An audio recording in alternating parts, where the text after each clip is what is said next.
Please stand in body and or spirit and join us in singing hymn 389.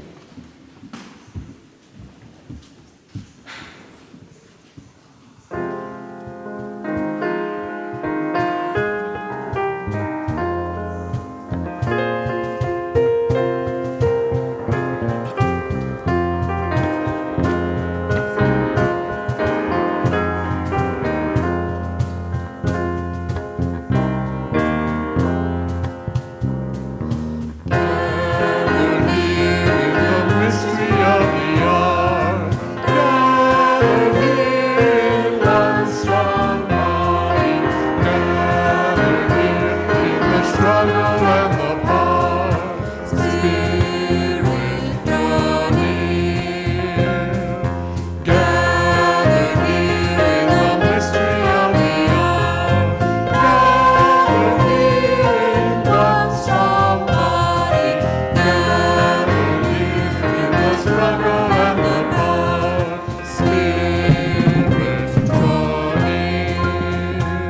hold on a second. Gathered here in the mystery of the hour, gathered here in one strong body, gathered here in the mystery of the hour. Karen, just a little second. You know, as a musician, one thing that I really, really appreciate is creativity. But when we are singing together, let's try to sing together. So let's just review our melody real quick. Gather here in the mystery of the hour. Gather here in one strong body. Do you hear that? Gather here and goes straight down. Gather here in one strong body. Can we do this together? Those two phrases. Ready, go. Gather here in the mystery of the hour. Gather here in one strong body. Gather here in the struggle and the power. Spirit, draw near.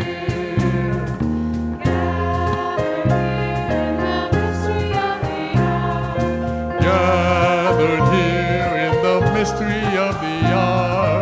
Gathered here in one strong body. Gathered here in the mystery of the hour. Gathered here in one strong body. Gathered here in the mystery of the hour. Gathered here in one strong body. Gathered here in the mystery of the hour.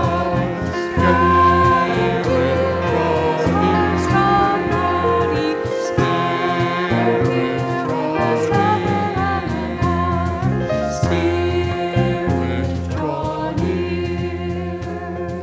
Spirit, draw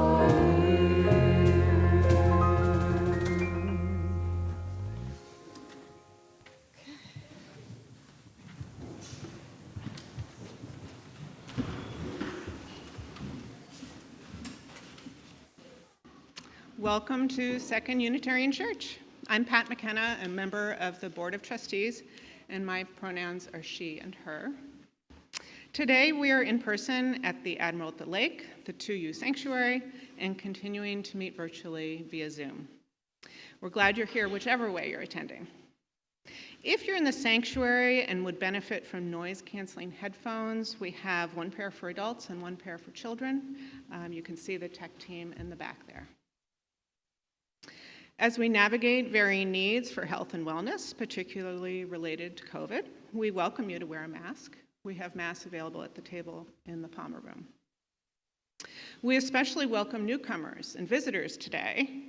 Finding a new community and making new connections can be challenging. Please know we're excited to have you and look forward to getting to know you. Coffee and snacks are available in the Palmer Room just outside the sanctuary after the service. And you can also go upstairs to the loft for more space, and an elevator is available to take you there. Please remember to bring plates and cups back down to the kitchen if you go out. And one way to get to know new people, see old friends, is to help clean up in the kitchen following coffee hour. We can always use more hands. Friends, we want to remind everyone that the sounds of children are always welcome during the service. Our worship today is led by Reverend Pam Rumancic, with music supported by Reverend Karen Mooney. Reverend Pam and Reverend Karen have recently retired from serving Countryside UU in Palatine, Illinois. Reverend Pam and Reverend Karen's deepest commitments are to remembering the divine in each being and finding ways to open conversation with folks who see the world differently. Originally from Lorain, Ohio, Reverend Pam is the mother of 3 grown children. Reverend Karen grew up in Mequon and was a longtime active member of 2U before going to seminary and entering the ministry. Reverend Pam and Reverend Karen live in Bull Valley, Illinois, share their home with a golden doodle named Ruthie, and spend a lot of time out in the garden. We're excited to have Reverend Pam filling our pulpit for the majority of the Sundays in September, October, and November.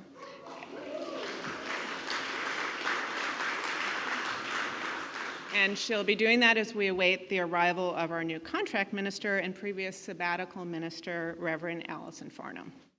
She will be joining us December 1st. So we're looking forward to seeing lots more of Reverend Pam.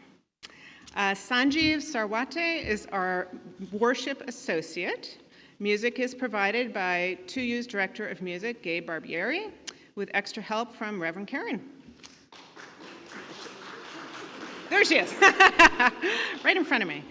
We are grateful to the large group of people who make possible the worship, religious education, music, and technical production that we experience here today. As we greet our neighbor, let us do so by a hearty howdy. This is the time to greet your neighbor.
We are a Unitarian Universalist congregation, a community of children, youth, and adults, a people of many beliefs and traditions, bound not by the specific list of things we believe, but the values we share, where we keep love at the center.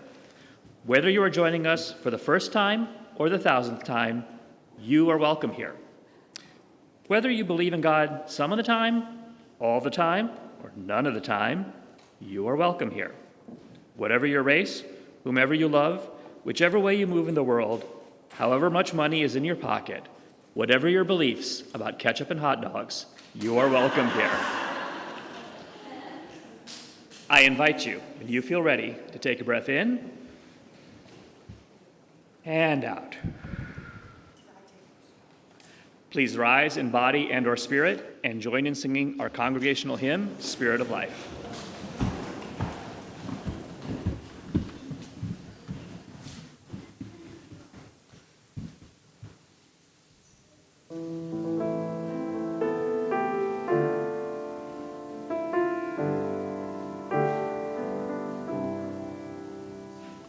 Spirit of life, come unto me. Spirit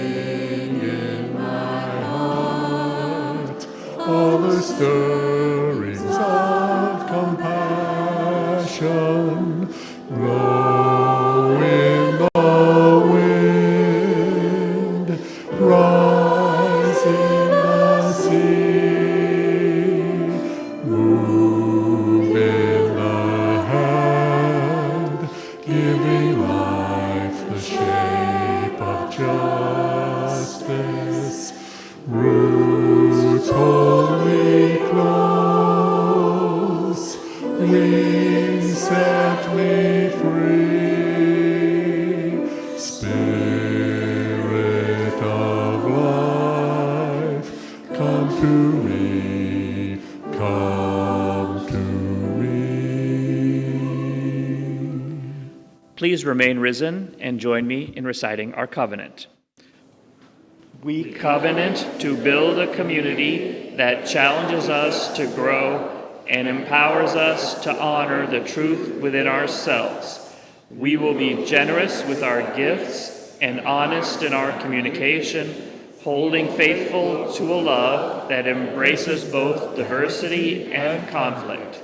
Called by our living tradition, we will nurture spirituality within a vision of the eternal, living out our inner convictions through struggles for justice and acts of compassion.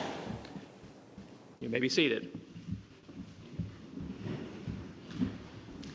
In just a moment, Nolan here in the sanctuary and Harris at the Admiral will light candles of our chalices, the symbol of our faith. We light our chalice this morning with these words.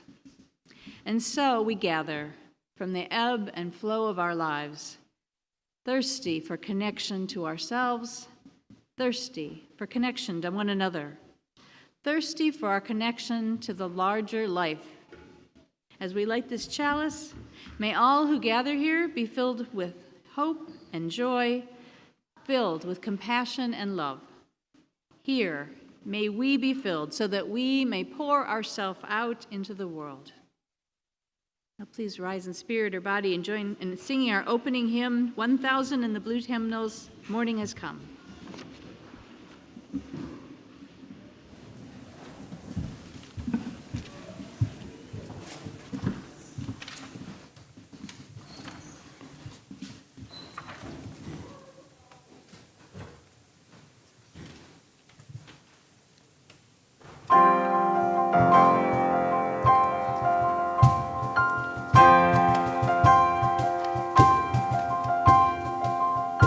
Morning has come, arise and greet the day. Dance with joy and sing a song of gladness. The light of hope beckons upon each face. May it bring faith to guide our journey home.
I'd like to invite those young in body or spirit to join me at the chancel for the Time for All Ages.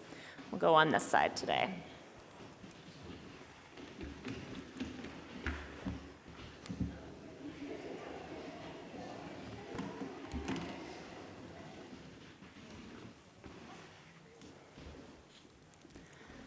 Okay, good morning, everyone. We're reading a book today called The Sandwich Swap.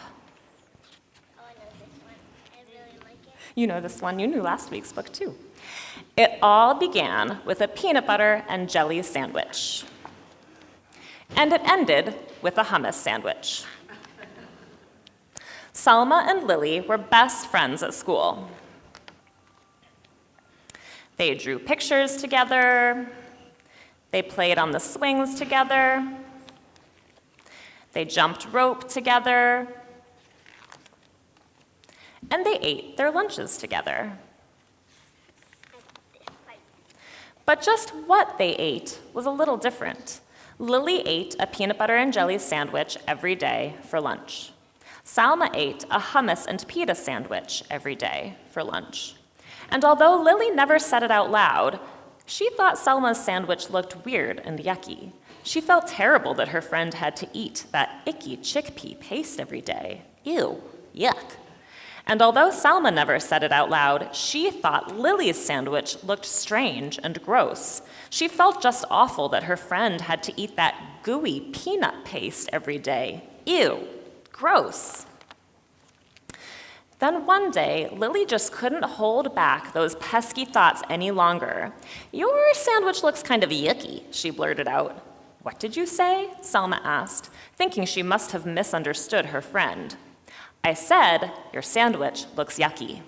Salma frowned. She looked down at the thin, soft bread, and she thought of her beautiful, smiling mother as she carefully cut Salma's sandwich into 2 neat halves that morning. Her hurt feelings turned mad. "Yeah, well, your sandwich looks gross, and it smells bad, too," Salma snapped back. Lily looked surprised. She sniffed the thick, squishy bread, and she thought of her dad in his silly apron, whistling as he cut Lily's sandwich into 2 perfect triangles that morning. Lily scowled. "It does not smell bad. Does too. Ew, yuck. Ew, gross." That afternoon, the friends did not draw pictures together. They did not swing together, and they did not jump rope together either. The next day, Salma ate her lunch at one table and Lily ate her lunch at another. Meanwhile, the peanut butter versus hummus story had spread, and everyone began choosing sides. Each side had something not so nice to say to the other. Peanut butter breath, jelly heads, garlic breath, chickpea brains. Pretty soon, the rude insults had nothing at all to do with peanut butter or hummus. "You're weird. You're stupid. You look funny. You dress dumb." These are really unkind words, aren't they? And then it happened. Somebody yelled, "Food fight!" Peanut butter and hummus sandwiches and other lunch favorites began flying back and forth between both sides of the lunchroom. They stuck to the walls, they stuck to the ceiling, they stuck to the lunch lady. When the sandwiches were all gone, pudding cups and applesauce and carrot sticks took flight. Salma and Lily looked at one another from across the rowdy, splattered room. They both felt ashamed by what they saw. They both felt really ashamed when the principal called them into her office after they had helped clean up the mess. Do you mind scooching down just a little so Hazel can see? Thanks.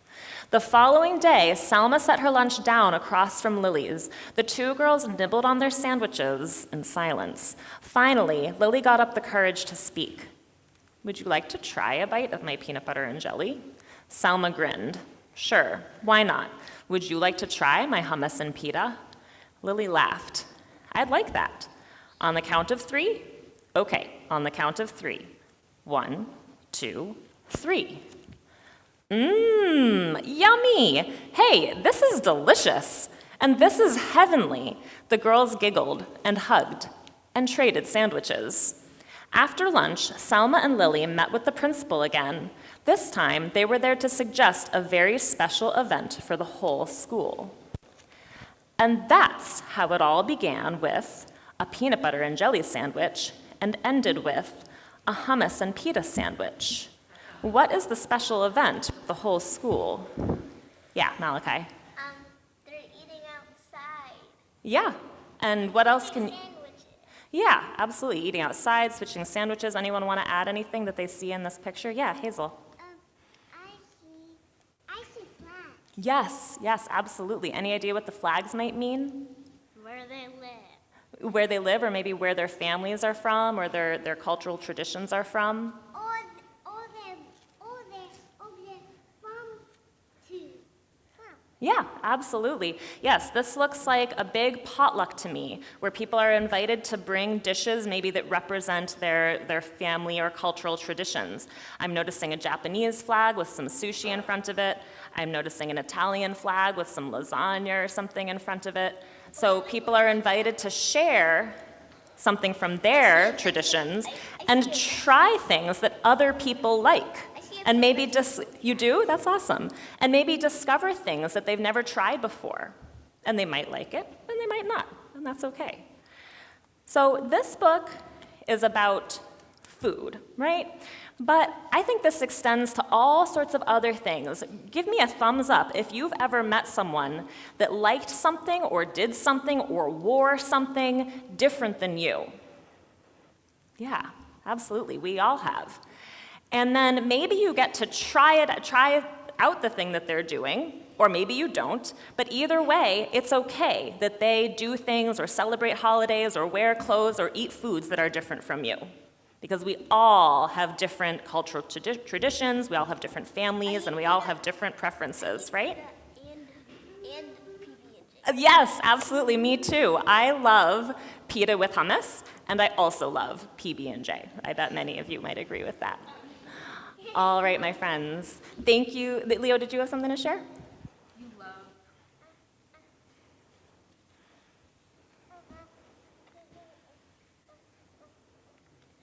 trying to say PB&J. PB&J too. Excellent. Lots of PB&J supporters here, and hummus and pita. All right, my friends. Thank you so much for joining me to read about the Great Sandwich Swap. You can go ahead and return to your seats.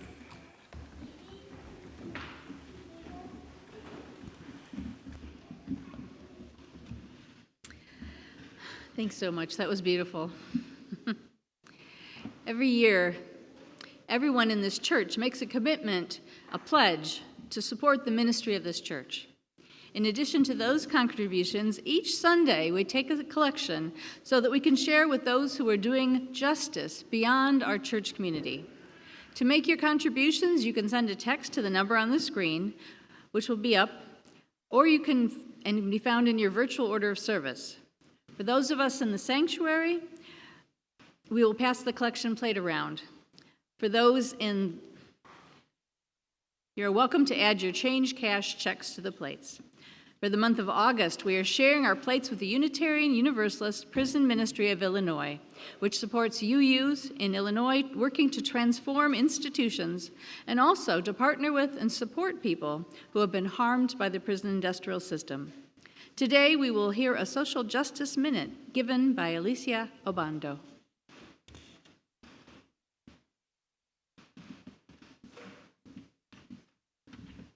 Good morning. I'm Alicia Obando, the Social Justice Committee Chair and 2U Catalyst. Welcome to the Social Justice Minute.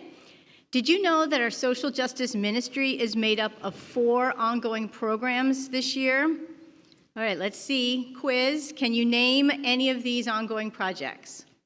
There's 4 of them. Night ministry. What else? Jail support. What else? Migrant assistance team. And the last one is Social Justice Mondays. Those are the 4. And do you know who they serve? Do you know how you can get involved with their work? Today, right after the service in the Palmer Room, we'll be having our Riot Fest event, which is a social justice involvement fair. This is where you can find out all about our ongoing projects and figure out which one might be a good fit for your volunteer support. As UUs, our shared covenant is expressed through a set of inseparable and deeply interdependent shared values centered around love. One of these 6 shared values is justice. It is at the core of what we believe. But justice isn't accomplished by just believing in it. We need to act upon it. I hope you can attend today's involvement fair to find out how you can live out your values through justice work being done right here at 2U. Thanks.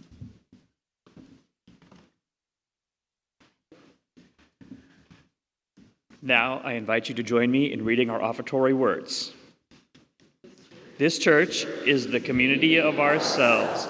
Its energy and resources are our energy and resources. Its wealth is what we share. As we contribute to the life of this community, We affirm it and enable its participation in the larger world around us. The offering will now be generously given and gratefully received.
I invite you now into a spirit of prayer and meditation.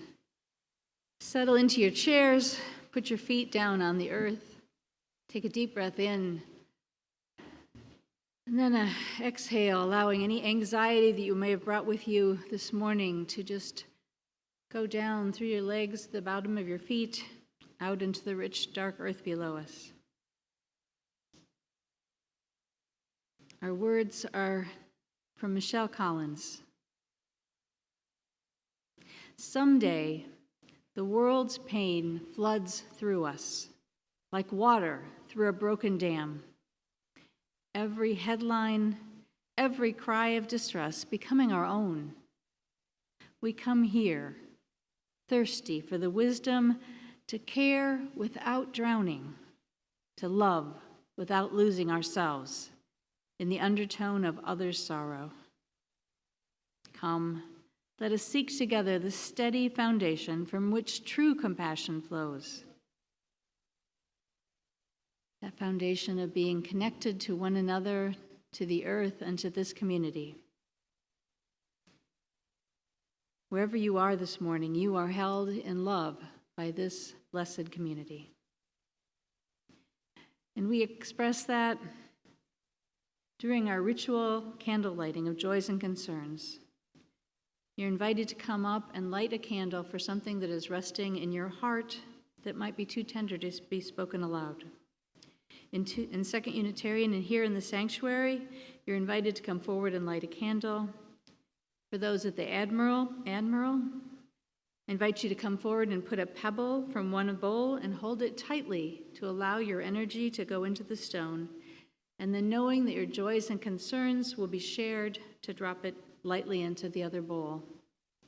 For those of you on Zoom, join us by sharing your joys and concerns in our chat window. You may come up now.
We hold all of the joys and celebrations and sorrows and struggles, anything which still rests in the silent sanctuary of your hearts in this community this morning.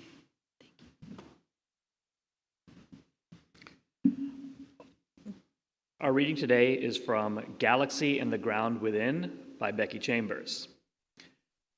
So to set the scene here, a group of travelers are suddenly stuck by an emergency in the galactic equivalent of a truck stop.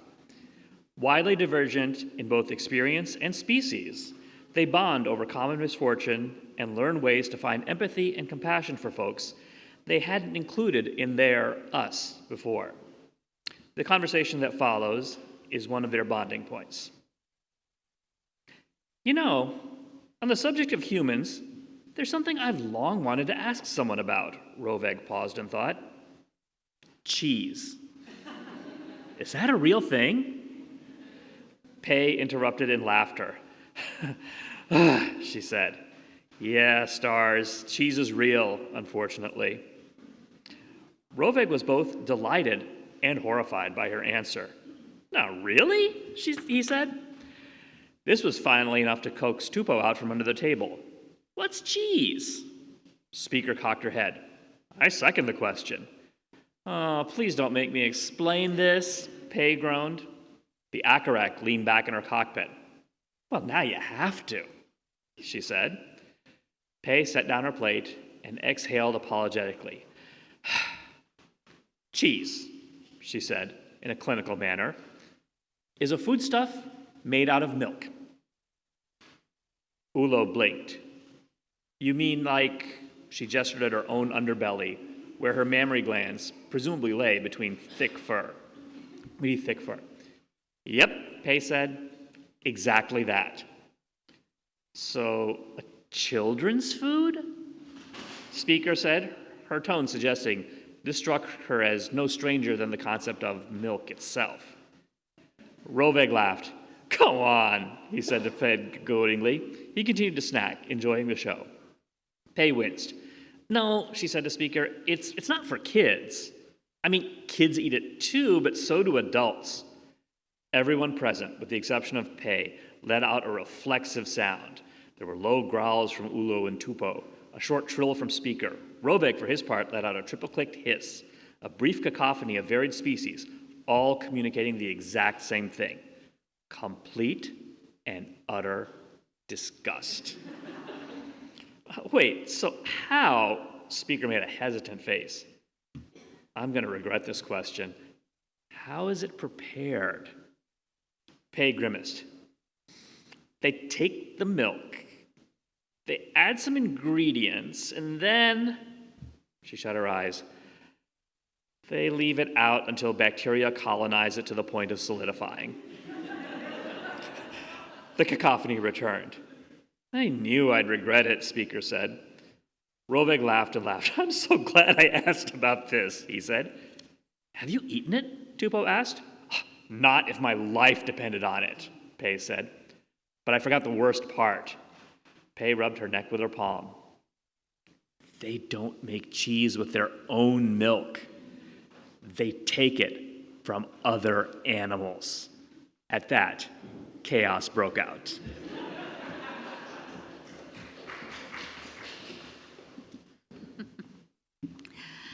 I absolutely love this passage from the Galaxy book.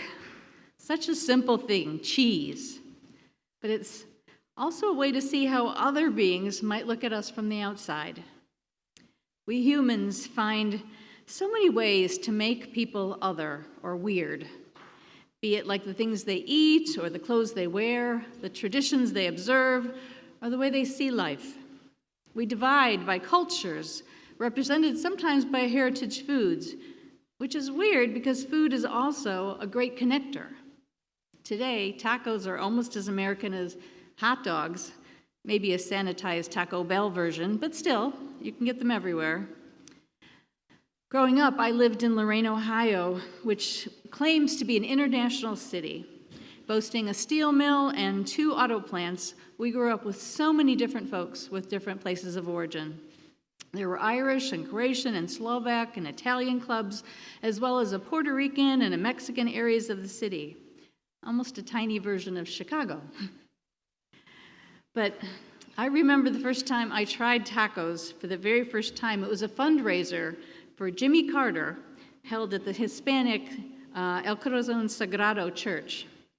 I felt so daring. I was going to taste something that might be really spicy and discovered it was delicious. Now, I've seen memes saying that if you're cheering on the eviction of immigrants, then no more Thai or Mexican or Brazilian steakhouse for you. You should just eat grilled cheese and be happy. But I don't know. I think we should be encouraging all the cultural exchanges that we can, especially the sharing of culinary delights, because any way to remind ourselves that we all are human, we all eat, we all need this to survive, I think that's got to be good. And we all know we have some foods which kind of gross us out. In Mexico, Eskimo are ant eggs that supposedly taste like butter. No, thank you. Shinan is a South Korean street food made of silkworm pupae served on toothpicks. And a younger me was grossed out when our neighbor used to love studeniña, which is pickled pig's feet, that he only got out on special occasions. Food can bond people together, or it can give them something irrational to dislike about one another, like we heard in our children's story. And the weirder things we eat actually reveal the deprivations that people have survived, that they had to find what was there that would help them live, which is why greens are a staple of soul food and delicious, but that's because that's all the folks in the South could get to at the time, and they found a way to make it taste good and be delicious to share. These days, people are totally grossed out by Spam. That's Spam in a can. But I ate a lot of it growing up. My mom fried it in butter. It was the protein she could afford for our family. I'd still think of it fondly. The food was one of the very first ways that humans started connecting across boundaries. A BBC report claimed that nearly 2,500 years ago, it was the desire for exotic spices that changed the whole world in starting to trade with one another. They quote, the demand for spices grew throughout the Roman era and into the medieval period, defining economies from India to Europe and giving rise to some of the first truly international trade routes, thereby shaping the structure of the world economy in a way that can still be felt today. Food is significant. In her book, Galaxy and the Ground Within, Becky Chamber uses food to bring both her characters together and to push them apart. In the story, humans, in her whole universe that she has created, humans exist as a small remnant, living on a fleet of vessels that they launched when the earth became uninhabitable. But somehow the tragedy of destroying their own planet brought some humility. Don't we need a little of that right now? And a willingness to understand that the differences, which seems insurmountable on terra firma, did not serve anyone in the long run. It gave humanity a deep sense of compassion and empathy. And empathy was a quality which asks us to see the world through other people's eyes. But compassion asks even more of us. Compassion asks us to put ourselves out, to stretch, to even feel uncomfortable in order to respond and live into the interconnected web of being. We need a lot more of that. We undeniably need one another to survive as a species. But there is a difference between knowing intellectually and living that in our bodies and in our lives. Because living it begins with seeing the world beyond the boundaries of us that we've unconsciously adopted. It involves taking stock of who we are in this moment and asking if we are actually living those values that we want to say we hold. It's funny that almost everything that makes life better out there starts with knowing ourselves better first. It begins with self-awareness, with an understanding of how we've been shaped by so many circumstances and experiences beyond our control, and realizing that how we respond to the world always comes from a very particular vantage point. There's an old joke that I love with two fish swimming along, being greeted by an older fish coming from the other direction. As he swims by, he says, "How's the water, guys?" After a few moments, the one younger fish says to the other, "What the heck is water?" We often can't see the water we're swimming within, can we? Because it just is. It's always been there. Cheese has always been there. And we don't question its origin because we like it. And even if we have to take Lactaid to be able to enjoy it, you have to admit that's a little weird. But how many other things do we do and never see and never question because they've served us well in the past? One of the things I love about Chambers' books is that they take our normal human experiences and outsource them to other species, to other persons, both organic and not. She wraps them in stories where people and beings are having trouble that we have trouble relating to on Earth become sympathetic and understandable when set in space. That's what sci-fi does best, doesn't it? It creates new worlds where we're stripped of all this baggage that we carry with us as racialized people or as gendered people or as denizens of this United States. When we can see ourselves from a wider and very different perspective, we can climb out of those boxes that we felt keep us safe. Now, this book has a collection of characters which stretch our assumptions. There is the LaRue family, Ulu and Tupo, who own the 5-shop One Stop, a kind of truck stop in a planet that mainly exists to cater to people going somewhere else. Ulu is the single mom doing her best to raise Tupo, and Tupo is an adolescent who responds with glum antipathy to most requests until an explosion above their home planet puts everything to a halt. As host to the other sentient beings that were stuck by the disaster, Ulu talks at one point about why she's decided to raise Tupo on this planet, so far away from her own species. I'm going to invite Karen to read Ulu's words.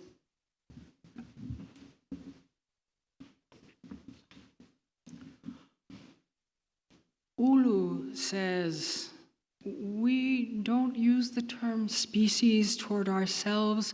There are LaRue. LaRue are just LaRue. Species are all the rest of you, you versus us. So LaRue are family, other species are friends?" Speaker asked. Yes, exactly, and I think that's wrong.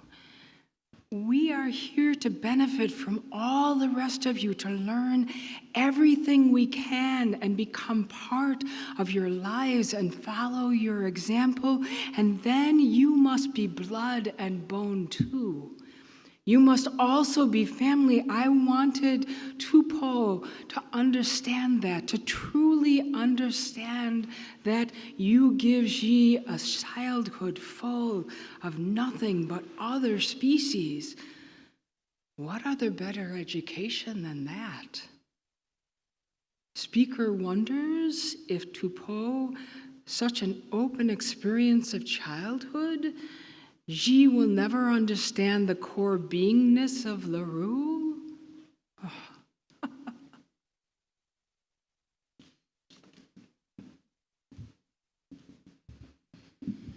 It is a choice. What do we value? Ulu chooses to live her primary value of being open and inclusive rather than holding on to the traditional LaRue values. Where do we do that? Many of us have come to Unitarian Universalists to give our kids a place to explore and to wonder, rather than lean into some traditional path, understanding that those of us who were giving something else often chose to walk away anyway and find our own truth. In Unitarian Universalist spaces, we try to share our values rather than our dogma, a sense of curiosity rather than creedal truths.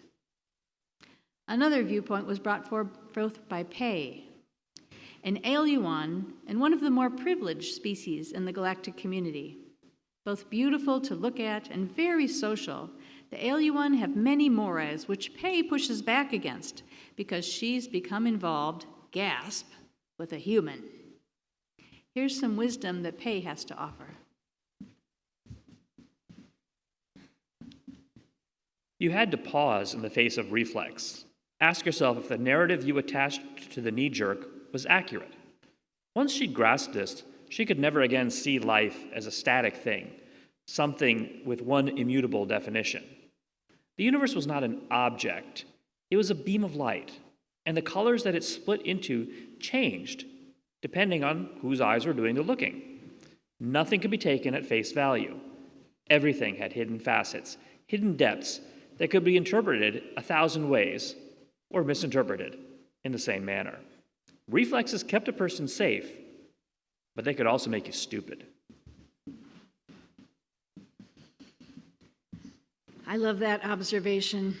Reflexes keep a person safe, but they can also make you stupid. We see this in the world around us a lot lately, don't we? A reflex might be to close ourselves off, to circle the wagons, to pull back from people when we are hurting or scared. But it's usually other people who are going to help us get through life. It's our relationships and our connections to one another that bring us the comfort and perspective we need in dark times. It's also true in more material pursuits. As members of this late-stage capitalist world, we are encouraged to keep buying stuff to make ourselves happy, when the reality is that it's often the people with the least stuff who are the happiest.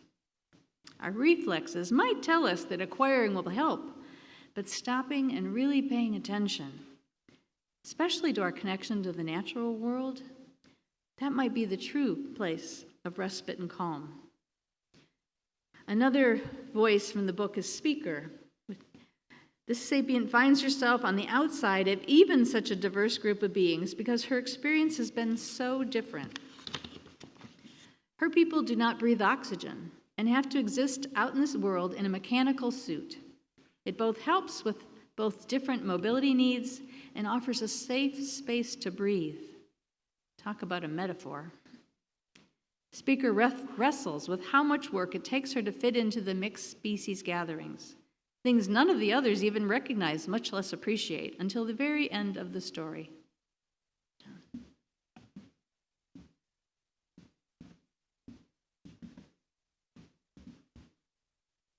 I can't always speak my mind, not if I want to get the things I need or go places I need to go. Everything I do, every word I say is calculated to make people comfortable, to make them respect me. None of it is a lie, but it is an act, and it's one that gets very, very tiring.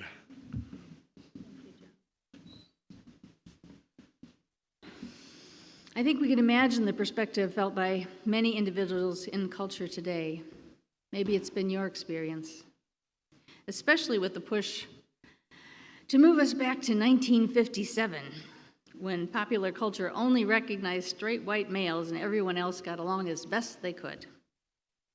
Finally, we have Rovig. Rovig might be the most challenging to soft-skinned sapiens because his features never change. His species became incredibly controlling, dictating what its citizens were allowed to say or think or do. Living his values got him expelled from his country, blackballed, and never allowed to visit his children or see the beloved sights and sounds of his home planet. Rovig is the most curious member of the group. He's always searching, always starting conversations, always trying to learn about his fellow travelers. He has his own challenges, but he's committed to learning and growing and becoming the fullest person he possibly can. Here are two quotes from Rovig in the book.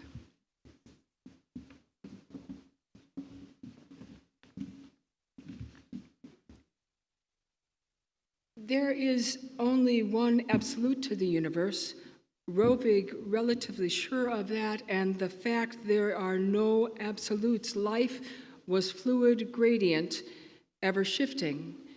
People, a group comprised of every sapient species, organic or otherwise, were chaos. But chaos was good.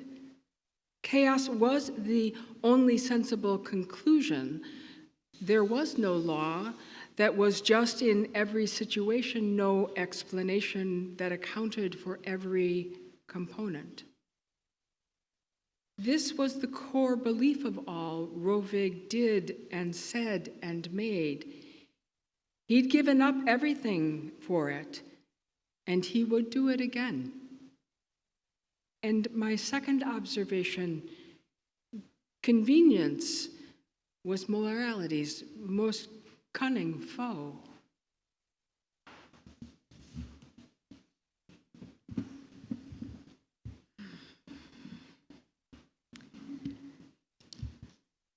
Convenience was morality's most cunning foe. Watching how the world has changed to become more and more and more convenient, pushing us farther apart. That seems like deep wisdom. The final member of the group was Tupou, the adolescent child of Ulu. I couldn't find a picture of Tupou, sorry. They were portrayed as an average kid, curious and thoughtful and sometimes resentful and always generous. Although 18 standards old, Zur had not yet chosen a gender because LaRue did not reach maturity till nearly 30. Their culture allowed the luxuriety of ambiguity, only finally making a choice once it was time for reproduction. Tupou brings everyone back together after there's been a big rift in the group. In trying to be generous and bring Speaker a piece of cake, Tupou inadvertently gets stuck in the toxic atmosphere of speakership, unable to breathe. The characters find their way back into relationship through their shared care for the young LaRue. They didn't see things the same way. They didn't eat most of the same foods. They barely communicated through the GC universal language. But love brought them out of their defensive postures and helped them work together for the common goal. It was love for that sweet, innocent being who brought themselves into harm's way simply through an act of generosity. Through all the conflicts and inability to empathize with one another, they were eventually able to find connection, eventually able to move from separateness to empathy to actual compassion and connection. The denouement brings a lot of movement by the characters. Pei makes an important decision based on something that someone she really disagreed with said, and it finds her peace. Ulu and Tupou order foods and plants for their gardens, so they'll be able to offer welcoming foods to other species, something they didn't know to do before. And Ulu even collects some traditional Alarak recipes from Speaker, so she can make her space more welcoming. Rovig invites a whole new hologram game, especially designed for Acaraks, so they can have the same kind of experiences that the other species do, able to experience different climates and planets without always being in their suit. This is a shift, the movement from being separate to empathetic to compassionate, doing the work to not only understand, but to choose to align themselves and act out of that alignment with the values that they hold. These folks don't move because they should. They move because they came to understand how much richer and more engaged and fully alive life can be when they widen their us. It's something I wish all of us could figure out how to do a little bit more, because we all have edges that we can never see. We all have our reflexive no or ridiculous or that doesn't make any sense. But when we pause with those reflexes, we can become curious. We can wonder. We can allow space for different ways that we hadn't thought of before. We could do it over some of the yummy food that might be shared in the Palmer Room just after the service. Because good food does bring sentient beings together all throughout the universe. Amen, and blessed be.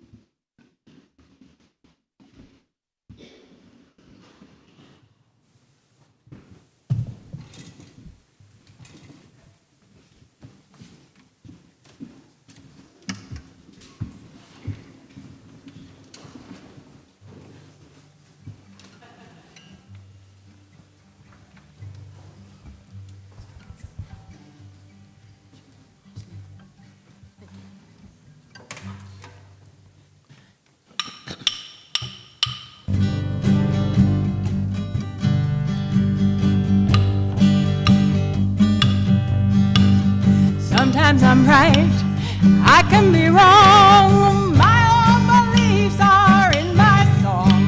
The butcher, the banker, the drummer, and then makes no difference what group I'm in. I am everyday people. Yeah, yeah.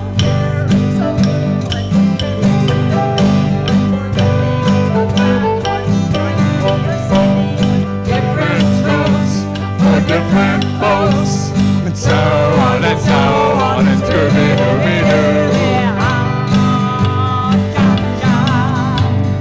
We gotta live together. I am no better, neither are you. We're all the same, whatever we do. You love me, you hate me, you know me, and then they can't figure out the bag I'm in. I am everyday people.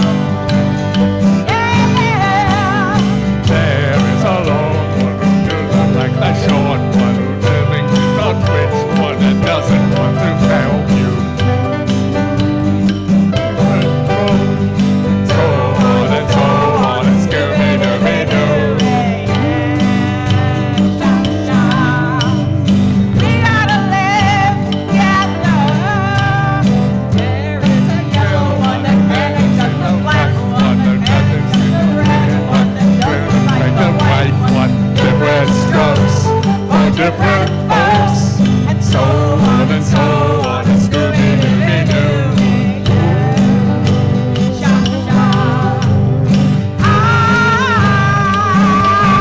Everyday people. Everyday people.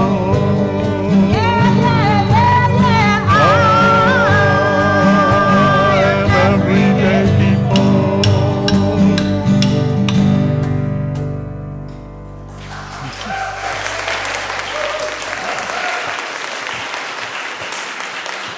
I think we could just wait. It's just a very short reading, and then we'll sing. May your heart open wide to family and friends. May you radiate friendliness towards strangers and difficult people too.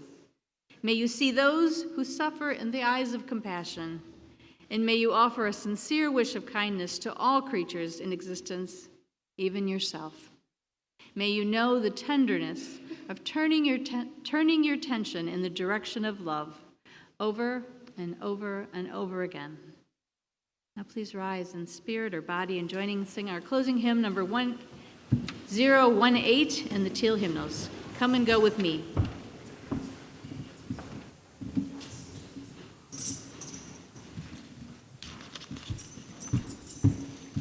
I'm going to invite you to put your music down so that you can clap with us. I will shout out what the words are. This is a zipper song, so only one word or one word changes. Trust me on this. Awesome.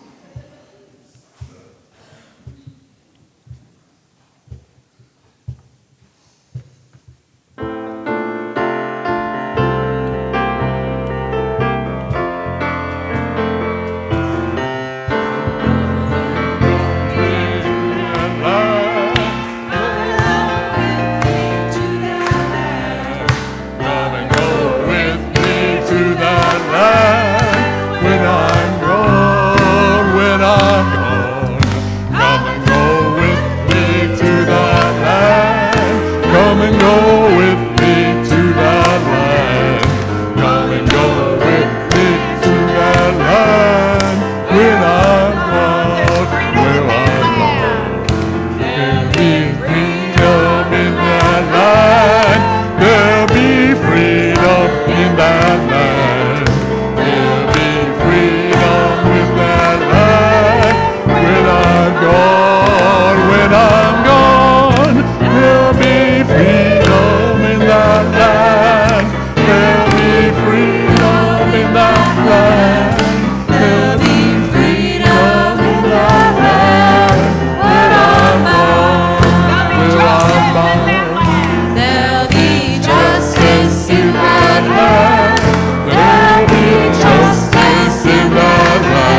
we come to the close of our service, Sanjeev will extinguish our chalice even as we keep the light of our faith alive.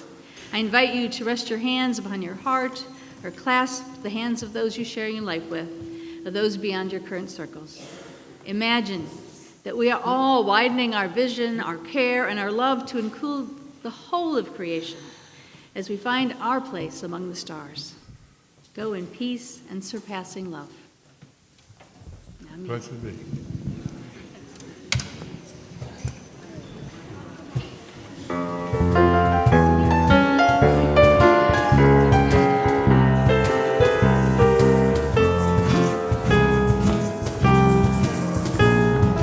You've got a friend in me. You've got a friend in me. When the road looks rough ahead and you're miles